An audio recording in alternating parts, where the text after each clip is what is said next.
Muli po isang magandang araw Pilipinas. Ako pa rin po inyong kasama, Eli Saludar. Secretary. Magandang hapon po. Balik na po kami dito sa ating programa, Iparas kay Paras. At kinakalungkot pa rin natin ang ating mga kababayan.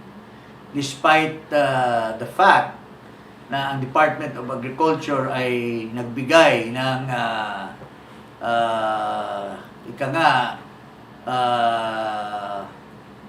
balita na we have enough rice, but hindi pa rin napipil. Hindi pa rin napipil yung presyo. Magmula na nilift ni Marcos, it still hovers at the price of 50 plus. Tsaka yung importante yung yung walang pambili. At saka unemployment. Kasi it's coupled with the increase in prices of gasoline. Di ba? But anyway, ang inaatupag ni Marcos ngayon, yung West Philippine Sea. Inaatupag ng mga congressmen at senator, West Philippine Sea. As you can see nga, ang alibay nila na alisin yung mga confidential funds ng Department of Education, ng OVP, ng ibang mga ikangay departments that somehow needed confidential funds or intelligence fund, nirarason para daw sa West Philippine Sea. Na mga ahensya who are involved in protecting the sovereignty of the country. Anong masasabi mo diyan, paring Ado? Well, Magbati ka muna. that is a gross contradiction.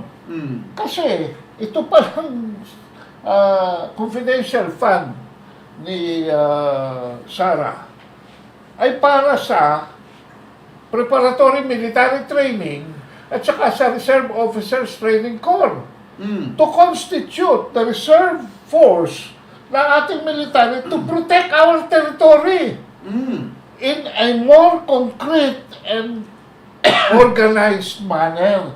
Hindi katulad itong ginagawa nilang patintero sa West Philippine Sea na wala namang pupuntahan.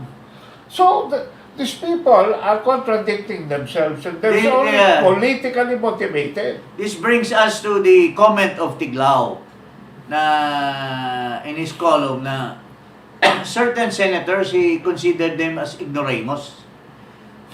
Kung sa Bisaya pa yan, ignoramos, mga ignorante about the real issue.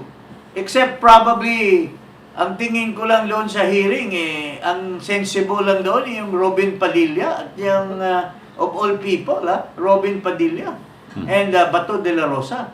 Ito si Hontiveros, si Hontay Virus, talagang klarong-klaro yung kanyang hatred sa China. Kasi parang kung sa hearing pa yan sa korte, yung tanong niya doon sa kay Abu or doon sa Tariela, parang ano ba yun? Leading question. Leading question. Makikita natin mamaya, mga kababayan, dito sa hearing sa Senado. Unang-una, ipakita natin itong isang tao na masyadong nagmamalaki sa sarili niya as if gusto na niyang dalhin tayo on the brink of war with China. Ito. Kasi sabi niya, anyone who comments against in favor of China is a traitor to this country. Masyadong sweeping statement when he doesn't really know what he's talking about. Ito si Mr. Tariela. Ito po, pakita natin yung hearing sa Senado. Tariela, you're now very, very famous kasi nakikita ka sa TV. Meron lang ako isang tanong sa inyo. Meron nga yata kayo sinabi, mga Pinoy na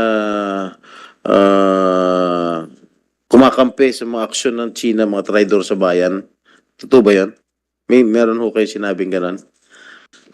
Yes, Mr. Chair. Through Twitter. Meron ba kayo pinatatamaan o meron ba kayong kilala na nagtatangkol sa mga aksyon ng China? Wala naman po, Mr. Chair, in particular, but I'm just responding to some of the comments of Tiglao. Tama ba? If he doesn't support the stand of the Philippine government in the West Philippine Sea, sir, we can say that he can be categorically belonging to that group, sir. All right, because he made a lot of he wrote a lot of articles with regard to the West Philippine Sea that it was my father who made a commitment to remove the BRP Sierra Madre when he was still the president. And do you have any knowledge about it? Not that significant, Mr. Chair. All right. Okay. Yeah, Senator Risa, follow-up question lang. Salamat, Mr. Chair. Isang follow-up question dun sa tanong ni Chair. Without going into specifics, syempre, Commodore, anong intelligence meron kayo tungkol dito sa alleged treachery na ito? At may mga senyales ba na bahagi ito ng isang China state-sponsored disinformation campaign? As far as the Philippine Coast Guard is concerned, ma'am, the only information that we have received is through our media friends, wherein some of those journalists that we know that supports the efforts of the Philippine government in the West Philippine Sea received emails trying to divert the attention and focus of the Filipino people instead of concentrating on the aggressive actions of China. They are diverting it to Vietnam. So for the Philippine Coast Guard, ma'am, that's the only information that we have. And may sense ba kahit yung media friends ninyo na itong disinformation campaign ay state-sponsored ng China? Based on my personal understanding, ma'am, of course, this kind of information operation will not be happening unless it's supported by a state actor. Salamat, Commodore. Salamat, Mr. Chair. Tingnan mo, itong kulukoy na ito, ano-anong pinagdaldal. Kung gagamitin mo yung utak mo, kung gagamitin mo yung patriotic Fervor mo. na ang bottom line na commentary mo is to defend our people na maipasubo para will perish in any war versus China. Ipapasubo mo. Hindi tulad nitong mga tao ng Coast Guard na tira ng tira without even thinking na kung isang putok lang ng China dyan ay mapinsala yung buong bansa natin, pagka sinasabi mo pala, like Aimee, like President Duterte, katulad natin na nag-iisip, hindi tulad nitong Bopols na Tariela na ito, traidor na pala. Pagka sinasabihan mo na, hindi tama yung aggressive dyan, dapat diplomacy. Diplomacy. Pag-uusap. Aggressive ka, panay tira mo doon. Kung patulan tayo bigla, may kakayahan ba tayo? Ikaw, paring Ado, anong tingin? Unang-una, Secretary, ito si Tariela is a polluted source. Noong 2004, nasipa ito sa Philippine Military Academy.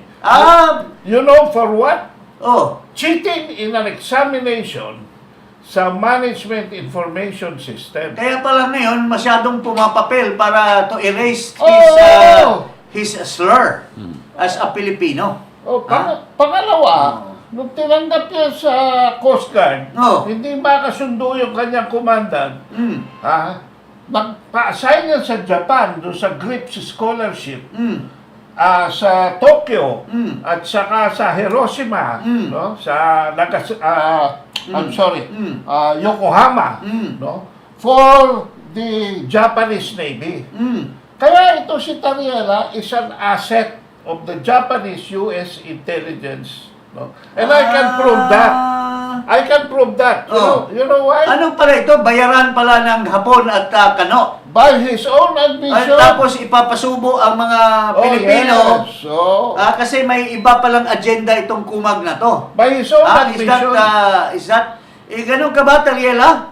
Kababalik lang yan. Nagiging traidor ang mga Pilipino na kanais-nais ng mga Pinoy na ito na ididepensa, in any eventuality that we will perish in any war kung gamitan tayo ng nuclear ng China. Tababalik lang Hindi mo yan. ba iniisip yan, Mr. Tariela? Tababalik lang yan from Washington, D.C. Bayad pala talaga sa isang siguro to East-West sa ano. Center Fellowship. Kaya pala magaling mag-English, kano pala talaga ang puso nito, hindi Pilipino. Oh. So, yun ang traidor. Nasaan ang prueba ko? Yun ang tunay na traidor. Sa sarili niya. Hindi Pilipino ang puso, kundi Amerikano. Kasi wala siyang pakialam, kasi inuutusan siya pala ng kano na sige, sugod kayo dyan para magkaroon ng gera, mapasubo ang mga Pinoy. And against Risa Hontiveros naman. Ito, may kaso pa yan na for kidnapping minors na hindi pa inano ng ombudsman. Ang Amerika ang nagpasa. Ang US Congress ang nagpasa last year and this year ng America Competes Act appropriating 300 million last year and this year 500 million for the purpose of demonizing China. At yan is in the hands of the US agencies. So, baka itong mga organization itong ni Hontivirus, recipient dyan sa pera ng China. Yan ang state spy. Baka nga naman, baka di umano. Baka di umano. Kaya, masyado siyang aggressive against China. To the extent na pinapasubo ang entire nation to the brink of war. Where we will perish kasi wala naman tayong panglaban dyan Do you think the Americans will really, rescue us? Kung dyan ang gera sa dagat, under the Mutual Defense Treaty by land it must be an attack on the land, hindi dyan sa dagat. Municipal territory. Baka pag napasubo tayo, atras lang yung mga kano na yan. I-google ninyo ang America Competes Act. Nasa Google yan, nasa internet. That is the state sponsorship of the United States of America dyan sa mga pinagsasabi mo, Risa Hontiveros. Ang China, patulayan mo meron yan. Wala kang prueba. Puro ka ngaw-ngaw. Okay, so, anyway, ang sinasabi nitong agent ng kano, ito si Tariela, di umano, sabi ni Ado na ano pala ito, nakapag-aral pala ito ng sponsored by Japan and US. Deep penetration yan. Deep penetration agent pala ito ng mga kano at Hapon. Ginagawa niyang traidor si Tiglao. Tiglao has served our country. As Secretary of Gloria Macapagal Arroyo. Ito, ambassador. Naging ambassador. Magaling magsulat. Tapos ngayon gawin mong traitor dahil lang nag-explain siya na we will not be brought to the brink of war. Sinasabi ni Tiglao, ang Coast Guard nagmaniobra, may pinadive sila doon at pinutol yung ano ba yun? Yung bridge. Barrier. Yung barrier. Kung matapang pa talaga at talagang Pilipino ka, bakit itatago mo? Bakit hindi naka-uniforme ng Coast Guard at pinutol? Bakit mag-utos pa ng isang tao na... At saka September 25 yan. Inalis na ng China yung barrier doon sa lagoon, September 23. So ano yung tinanggal mo, Tariela? Nag-bodabil ka na naman dyan. So, ipakita natin itong mga tunay na mga senador na talagang who are well-minded. Ito, tulad ni Robin Padilla at ni anong pangalan nito? Bato de la Rosa. They speak in defense of the Filipino nation. They speak against Americans who are interfering with our fight for sovereignty of our country. Ito po, pakinggan natin itong mga senator na matalino ang ginagawa para sa bayan. Ay nakapag-deliver ng supply sa ating mga kababayan na sundalo dun sa BRP Sierra Madre. At bagamat nandun pa rin po yung mga dayuhan na paikot-ikot doon, paharang-harang, pero nakita po ang presence ng US Navy, yung kanilang eroplano. Totoo po ba ito? Nandun po ba talaga ang US Navy, palipad-lipad doon? Yes, sir, we acknowledge, sir, yung presence ng Poseidon aircraft during the first and the second RORE. I think it's coordinated, sir, sa AFP under the framework ng MDB-SEB yun, sir. Okay, Chairman, may tanong ko lang po kasi US Navy, armed forces na po nila ito, di ba? Ng Amerika. Yung atin po, yung gamit ng dayuhan ay Coast Guard. Wala po ba tayong nababiolate doon? Na ang Coast Guard po kasi parang civilian din naman yan in nature. Tapos tayo, meron na tayong, ina-accept po natin na meron na tayong armed forces doon na ng US at Philippine Armed Forces na nandun sa paligid. Sir, yung activity po ng Chinese Coast Guard doon, yun po yung illegal. Yung pong presence ng US military at saka ng Coast Guard and Philippine military doon sa exclusive economic zone natin is within our right po.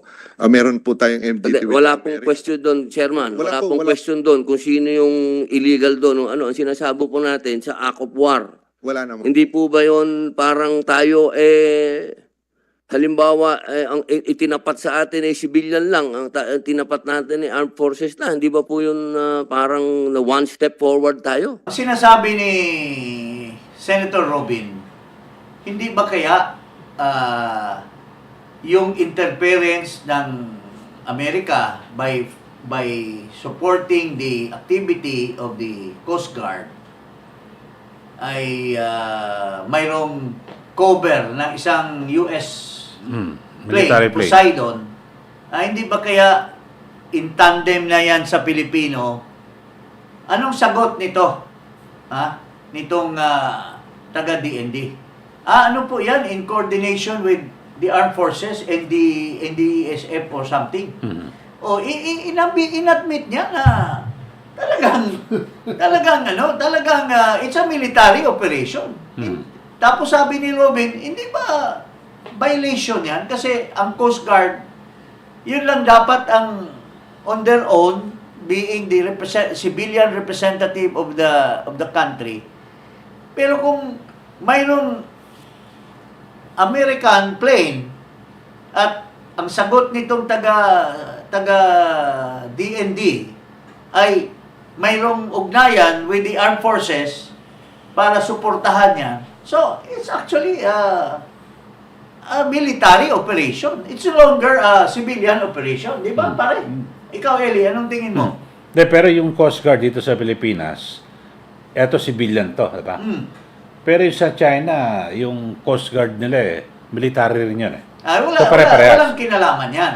Kasi China yun Pero tayo, kaya nga sinasabi nga ni, in an international level, international law, sabi ni Senator Robin. Senator Robin, Coast Guard is a civilian. It's we cannot prove. Allegation lang ng yan na ang Coast Guard ng China is under the military. That's their own pero tayo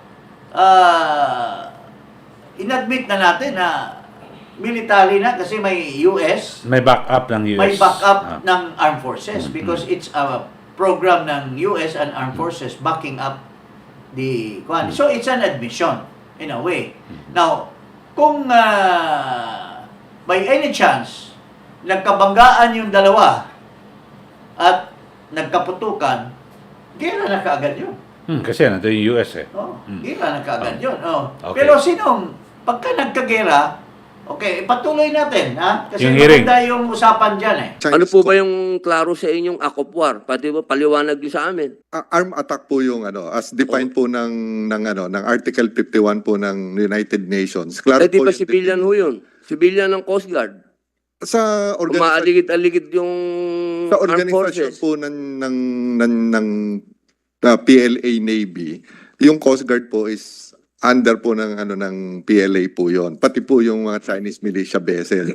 So technically speaking po, hindi po civilian yung nature ng Chinese Coast Guard na nandun. Sa international law, ang Coast Guard ay civilian in nature, sir. Pero acknowledge po ng lahat na under sila po Huwag natin ibahin ng international law, sir. Ang Coast Guard ay civilian in nature. Pulis nga lang yan eh. Pulis ng karagatan. Yung sa atin po yun. Pero yung Dapat sa kanila ho, hindi yung pulis karagatan. Coast Guard, sinasabi po ba natin, sir, na ang Coast Guard ng China ay hindi civilian in nature? Sir, nandun po sa mga findings sa mga international law expert, including kung titignan natin yung organization ng People's Liberation Army Navy. Sir, Yung Army, Navy po ang sinasabi nyo, Chairman. Ang sinasabi ko po, Coast Guard. under po sa kanila yung Coast Guard, yung militia. Kahit naman po ito, under ninyo to armed forces. Hindi po Civilian in nature. Sir, binibigyan nyo ng ibang ibig sabihin ng Coast Guard. So, ibig nyo sabihin ng Coast Guard, iba ang definisyon ng China. Opo. Wow, ah. Talaga lang, ah. Papa, Rato kayo nagtataas ng kamay, sir. Chairman, nagtataas ng kamay. You have Sige po. anything to say, Admiral Abu? Yeah, Mr. Chair, being the representative of the Coast Guard, I think I need to pitch in something in the discussion about the Coast Guard. In our country, the Coast Guard is well under the Department of DOTR. Transportation, but we are claiming to be the third and uniform armed service of our country. The Coast Guard of China is under the Chinese Military Commission. The Coast Guard of the U.S. is under the Department of Homeland Security of the United States. So this is almost similar to what military is doing. And Chairman, maputol ko lang po kayo. Opo. Hindi natin pinag-uusapan yung definition ng country. Definition ng country natin, definition ng country ng China, definition ng international law kung ano ang Coast Guard. Okay? Kung ano ang tinatanggap ng international law sa Coast Guard. Ang sinasabi niyo po ba, Admiral, hindi ba po dapat na kayo ang dapat nagpapatrol doon? Para po nyo bang inaamin na hindi nyo kayang pangalagaan ang ating dagat at kailangan natin ng US Navy? Sir, sagutin nyo po. Simple lang naman po yung tanong ko, Chairman. yeah, Mr. Inaamin po ba natin na hindi natin kaya? Kailangan natin ng US Navy doon, paikot-ikot. The reason why we are asking for the support of the national government in modernizing the Coast Guard, because the Coast Guard right now is entrusted with the national government in handling the issue in West Philippine Sea. Hindi po natin pwedeng sabihin na hindi natin kaya. Kinakaya po natin. We are mastering the much needed courage, determination, and patriotism of our Coast Guard personnel in the area. The reason why we are facing even the biggest among the ships of China Coast Guard, dire China natin. So kaya po nandito kami, ay nanghihingi kami ng suporta sa kapulungan ito para matulungan ng Coast Guard to improve our capability.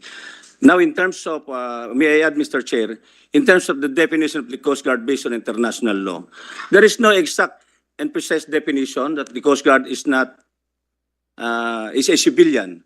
It depends on how a country, the administration, attaches through legislation the Coast Guard of its particular country.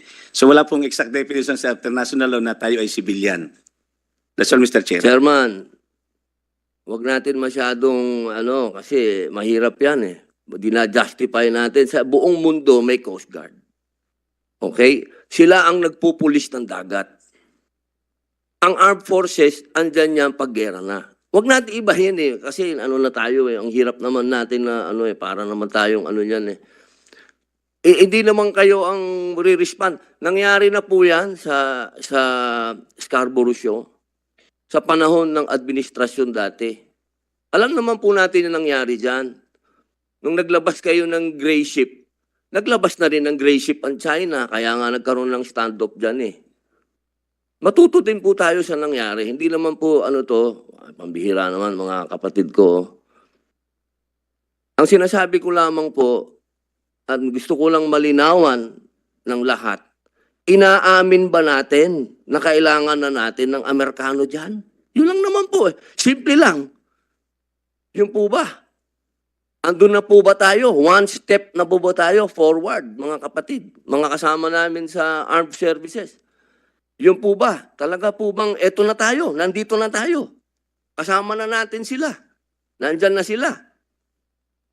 Siguro gustong tukuyin ni Senator Robin na Yusek Madriaga kasi naging successful yung resupply mission natin sa BRP Sierra Madre just a few days ago dahil merong US aircraft na nag-orbit dun sa West Philippine Sea. Is that the main cause? Bakit naging successful yung resupply mission natin? Dahil meron presence ng aircraft ng Amerika?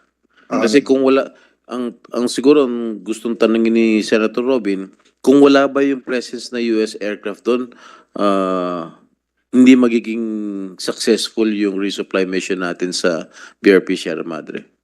Thank you, Mr. Chair. Hindi po. Ang naging successful po yung RORE natin is dahil sa katapangan at galing ng ating mga Coast Guard at Philippine Navy personnel na at saka yung mga civilian personnel na nandun sa Unay sa May na ano.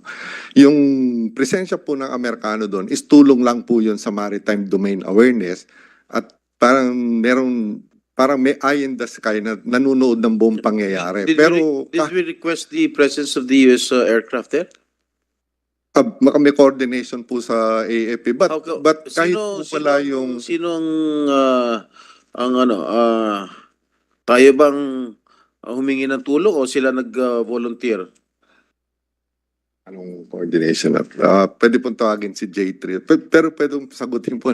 Sir, wala po tayong inaamin at hindi po tayo aamin na hindi natin kaya ang trabaho. Medyo kay may Amerikano o sinong ibang bansa po, kaya po ng Philippine Navy, kaya ng Philippine Coast Guard po yan. Hindi po tayo susuko dyan kay may Amerikano o wala. Hindi po tayo aamin na hindi natin po kaya. Kakayanin po natin kahit ano po yung gamit natin.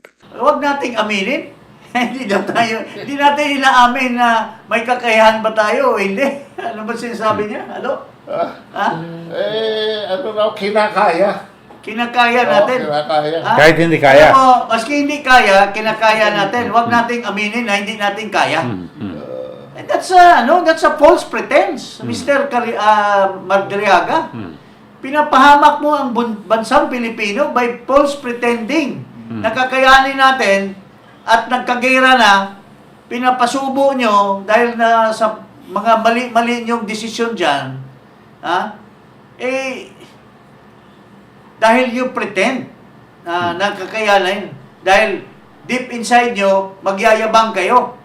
Bakit hindi natin aminin na umiwas na lang tayo kasi ang iniiwasan natin yung eventual gera na mapasubo ang ating mga kababayan. Yun. Diba, Eli? Ano Tama. sabi mo? Kasi dito, ano man yung ginagawang pagtatalo sa Senado na ito, under ng military o civilian, ako ang pinaka talagang dapat na pag-usapan, umiwas tayo sa giyera dahil sa ang mga pangkaraniwang Pilipino ang talo. Kita mo naman yung mga nangyaring giyera, di ba? Alam ba, yung pinakahuling yan sa may Israel. So, kawawa, yung kanilang mamayan at tayo, mga kababayan natin, kawawa doon. Talagang yung giyera, sabi natin, walang panalo dyan eh. Lahat talo. And yet, sige. Sa Ukraine, 500,000 na Ang patay. Ang patay. Tama. 500,000. Oh. Anong binubungan? Wala talagang panalo sa giyera. Anong Talo-talo yan. Anong daldal itong Madriaga na ito na wag nating aminin na wala tayong kakayahan? So, let's pretend and ipasubo natin yung sarili natin, maski alam natin wala tayong kakayahan, ipapasubo natin, and in any eventuality, kung patulan tayo ng China dahil dikdik tayo ng dikdik doon, tapos nagpapatulong tayo ng kano, lalo nang maiinis ang China, at any given time, halimbawa, Mr. Madriaga, Mr. Abu, Mr. Tariela, kung patulan po tayo ng China dyan at nagpaputok ng isang canyon dyan, kaya nyo bang pananagutan ang buong bansang Pilipino na ipapasubo nyo sa gera at we will perish kasi ilang bomba lang ng China yan, malulubog tayo.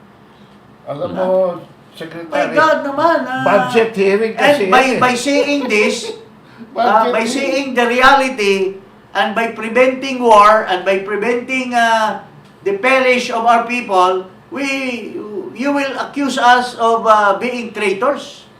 Ha? Ano ba? Anong argumento yan? Coming from traitor pala ito dahil ahente pala itong Tariela na ito sa Hapon at Amerikano. Ha? Di umano sinasabi ni Ado. By his own admission. By his own admission. Oo. Oh. Okay, ito naman. Let's continue. Hindi pa tapos yon. Yung may comment pa si Kwan. May comment pa si Bato dyan pakinggan natin si Bato. Opo, yun lamang po. Kailangan lang po nating linawin talaga kung bakit may Amerikano doon. Yun lang po ang gusto kong linawin talaga. Bakit handa na ba tayo doon sa usapin na naglagay na pumayag na tayo? Paano kung nagpalipad din ngayon ng dayuhan doon ng eroplano din nila? Ano po kayang reaksyon natin, Chairman? Ano po ang magiging reaksyon natin kapag sila naman ang nagpalipad na doon? Nagpaliparan na sila doon. Tayo na po naipit sa gitna. Yun lamang po, Chairman. Kasi kung tayo lang po, kaya natin, sir. Kayang-kaya po natin. Nandun ako eh. Nakita ko, sir eh. Kasama ko kayo. Nakapag-deliver ako ng supply doon. Yun lamang po. Maraming salamat po, Chairman. Maraming salamat, Senator Robin. Wait. Senator Bato? Yeah, with the indulgence of Senator Reynald Padilla, gusto ko lang mabigyan ng closure yung issue na binring up ni Senator Reynald Padilla as far as Coast Guard is concerned. Dapat klaruhin natin dito. Huwag tayong mag-depend doon sa definition na ibang bansa. Mag-depende tayo sa ating sariling definition at alam natin it is a universally accepted concept na yung Coast Guard talaga is not part of the military. Ang Coast Guard ay isang civilian agency, not part of the military.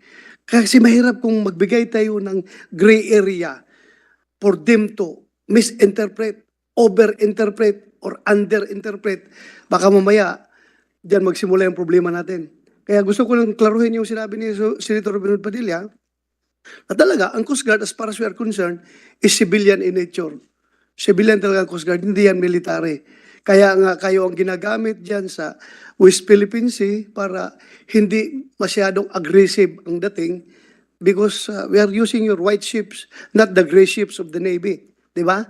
Mabuti yung magkaintindihan tayo dito. Kasi wag kayo what if sabihin ng Argentina, our Coast Guard is part of the Philippine Navy. Wala kaming pakialam sa inyo kung anong definition nyo. Pero, international standard dictates that ang Coast Guard talaga is a civilian agency. I don't know if merong kukontra dito sa aking sinasabi. Mabuti yung klaruhin natin na ang Coast Guard ay civilian, hindi part of the military. Yun lang, in support to the issue of Senator Reynald Padilla. Thank you, Mr. Chair. Yes, Senator Francis? Mr. Chair, dagdag ko lang po siguro hindi na naipaliwanag ni Yusek Madriaga. Yung Poseidon po, yung P-8, yun po hindi naman talaga tactical aircraft po yon. 737 po yon. Kasi laki po yun ng Cebu Pacific. Pagkakaiba lang po ay merong surveillance capability at merong ilang anti-ship na kargamento. Pero yun po ay basically, kasi laki long ating Cebu Pacific. Philippine Airlines, for that matter. 737 po yun. So, hindi yun yung aeroplanong panggera talaga. Ganun ba, Yusek Madriaga? Tama po, sir. Pang maritime domain awareness po siya na capability. Ito yung mga fighter Hindi jet. po, sir. Hindi siya. So, very, very clear. Si Robin Padilla, si Bato de la Rosa, ini-insist nila that the Coast Guard, on their own, acting as a civilian, can bring in supplies doon. Pero, biglang hinaluan ng Amerikano. Biglang may pagkasunduan. Imbis Coast Guard lang sana, biglang nagkasundo ang armed forces natin at saka ang US na susuportahan nila itong what is ordinarily a civilian function. Pero ito, Secretary Jing, mukhang ito yung bunga ng pakikipag-usap ni Pangulong Marcos Jr. kay US President Biden. Siguro, ito na, nung mga pagbisita niya sa US, ito na ang bunga para lumitaw yung presensya ng US dito sa atin. Yeah, but Diba? this is Kasi yung mga yan, nasa baba, this is sumusunod lang sa utos yan eh. a purely Filipino exercise of sovereignty. Wala namang pakialam ang US sa sovereignty natin. At saka matitrigger lang yung pakialam ng US kung inatake tayo. Ha? O under the mutual defense. So long as we are doing it in a civilian as a civilian function, walang pakialam maski ano pang pag-usapan nila ni Biden. Kaya tama si Ruben na kung nandiyan na yung Amerika, ibang usapan na yon. Military na yon. Tama. Oo, Tama. di ba? Now, Pero- if it's military, that will provoke China. Tama. Yan ang Yeah. point natin. Yes. If kung ordinary civilian lang, hindi naman papatulan yan ng hanggang water cannon lang yan, hanggang walang putok dyan. Pero sinabi niya, kung mayroong aeroplano na ang Amerika ay magpalipad din ng aeroplano ang China, maglabanan sila, sino mapipisa tayo? Yan ang sinasabi dyan. Pero siguro pinaka-hepe sa lahat ng mga pulisiyang ito, ang Pangulo. Diba? Depende siguro sa Pangulo eh. Yung Hindi kumpas. nga, ang Pangulo is Absent. wishy-washy yan eh. Wala namang ini-express na foreign policy yan eh. Because he's wishy-washy. Pagpunta niya sa China, sinasabi niya, we are a government who is friendly to all and an enemy to none. Okay. And yet, that kind of policy is not being practiced by what is now being questioned by Robin Padilla na we are not creating a friendly atmosphere there. We are agitating China by putting an American as part of our function. Okay. So, sa pagtatapos sa ating episode na ito, basta importante, Secretary Jing, lahat tayo nagkakaisa, umiwas tayo sa giyera. Yes. Yes, okay. Kaso, ang problema is there are certain warmongers in our midst, especially in the Coast Guard and certain people in the DND and the Armed Forces Mga utak pulbura. na mga warmonger. Ha? Para lang mapakita nila, matapang kami. Pero, okay, matapang. Tayo, willing tayo magtapang-tapangan. Pero, karga natin sa likod natin ang buong bansa. Yeah. Karga natin ang buong sambayanang Pilipino. Pagka nagkagera, wala tayong kakayahan. Tingnan mo itong isang armed forces. Tinanong siya, may kakayahan ba tayo? Yes, sir, may kakayahan tayo. I mean, that's false pretense. And yet, it's admitted nga nitong si Madriaga na wag nating aminin na wala tayong kakayahan. What a statement, ha? Coming Okay. from Undersecretary of the National Defense. Yung ba tinuturo mo, Mr. My dear friend, Gibo Chodoro, yung ba tinuturo mo dito sa USEC mo? Na magpe-pretend tayo? Tapos ipasubo mo yung buong bansang bayan ng Pilipino kasi we pretend to be brave? Okay. Ay, nako. Siguro may part 2 pa ito, yung ating isyong ito. Paalam naman tayo. Tapos sasabihin nitong Tolentino, hindi. Alam mo, Mr. Tolentino, maski kahit pa yan, ano ba yung kahit sa Tagalog? Saranggola. Maski saranggola pa yung pinalipad ng Amerikano, it doesn't matter. Ha? Yung Poseidon, although I know for a fact that Poseidon is a military, kulang ka lang siguro sa research. Sabi niya kanya, maritime, Mr. Tolentino, maritime Ah, aircraft. Pakita natin yung Ipakita natin yung diagram ng Poseidon para maintindihan ni Mr. Tolentino na it's a warplane, yung Poseidon. Ayan, sa bandang kaliwa, makikita nyo ang karga niya. Mark 54 torpedoes, naval mines, harpoon ship missiles, radar-guided air-launched missiles, at saka depth charges. Actually, dumodouble ito as an anti-submarine equipment. Yeah. So, Mr. Tolentino, sir, baka mag-aral muna tayo bago sumabat kung ano yung Poseidon. Hindi yan parang Cebu Pacific or Philippine Airlines na tinanggalan ng upuan. Yan po ay panggera, carrying missiles. So, the fact that may Poseidon na nakapag-support doon is an interference of American in our on our own function to bring supplies to Ayungin Shoal. Which has been going on for 24 Oh, years. sinabi nga ni Ruben, nakapagdala siya doon eh. Wala namang Poseidon noon eh. Oh. Kaya nga tini-question ni Senator Padilla, bakit biglang may Amerikano? And the fact na inamin itong si Madriaga na mayroon daw kasulatan ng AFP at saka is an admission that we are allowing the US to interfere in our internal affairs against China or with China. Oh, kalukuhan naman yan lahat. Oh, yun po, mga kababayan, bakit namin ito binigyan ng panahon? Kasi po, mayroon tayong mga Pilipino sa gobyerno na hindi pinag-iisip yung consequences, yung anong mangyayari sa mga aksyon nila dyan sa West Philippine Sea. Nakarga-karga nila yung buong sambayanan. Na ang China is a very powerful nation na may mga nuclear weapons, may mga may mga guided missile na hindi natin kaya yan. Sinabi na ni President Duterte yan, anong gusto nyo? Dali natin yung natin. 1 oras lang, ubos na tayo dyan. And yet, itong taga-AFP, yung nagsalita dyan, Captain something, may kakayahan daw tayo. And they will say na, let's pretend.